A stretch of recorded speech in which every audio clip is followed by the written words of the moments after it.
La légende de la pierre sacrée. L'histoire commence il y a longtemps, pendant une nuit calme et au ciel clair, comme tous les autres. Rien n'annonçait quelque chose d'étrange.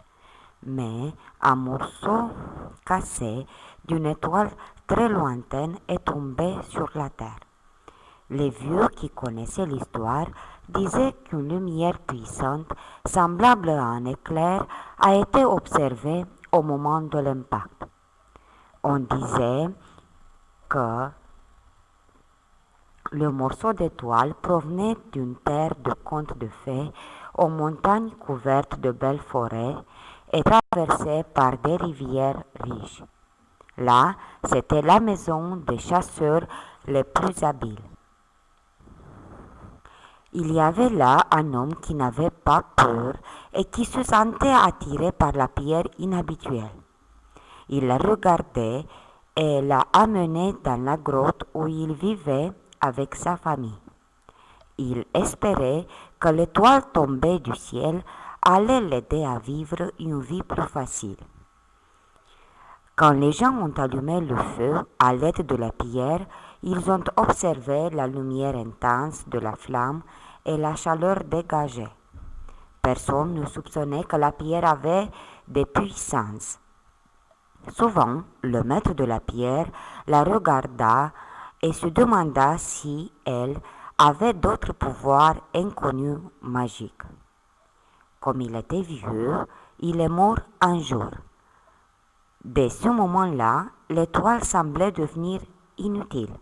Personne ne pouvait la toucher, ni même les fils de celui qui l'avait trouvée. Elle est restée à la même place, elle a continué à briller encore plus fort qu'avant, mais les gens ne pouvaient plus l'utiliser. Quelques années plus tard, les gens ont oublié la pierre. Peu à peu, tous ceux qui connaissaient l'histoire de la pierre sont morts, et finalement, l'étoile même a disparu. Cependant, une chose bizarre s'est passée. Une lumière étrange, ayant la forme d'un vieil homme, apparaissait de temps en temps pendant la nuit. Elle s'arrêtait quelques instants, puis, tout à coup, elle disparaît comme si elle n'avait jamais été là. Les gens étaient convaincus que c'était le dieu du temple, car il était le seul qui pouvait contrôler le temple. Ils ont appelé la lumière le Père Temple. Père Temple était l'esprit de l'homme qui avait trouvé autrefois le morceau d'étoile.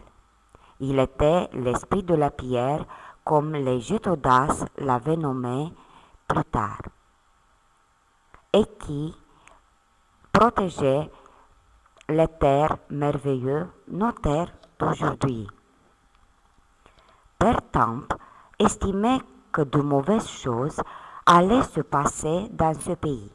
Alors, il a décidé de prendre soin de ce qui était la chose la plus précieuse des Gétodas, l'étoile magique. Seuls les élus ont été autorisés à voir la pierre.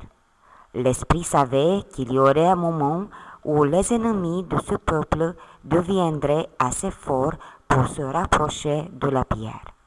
Alors, il devait faire quelque chose pour protéger la pierre.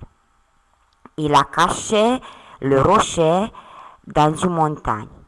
Puis, il a sculpté un morceau de pierre en lui donnant la forme d'une tête humaine appelée le Sphinx. Il lui a donné des pouvoirs magiques afin de protéger la zone sacrée. Aujourd'hui, la pierre se trouve au cœur de la montagne cachée, mais le Sphinx peut être vu par tout le monde. Mais seuls les innocents peuvent entendre et comprendre le sens de l'histoire de la pierre sacrée.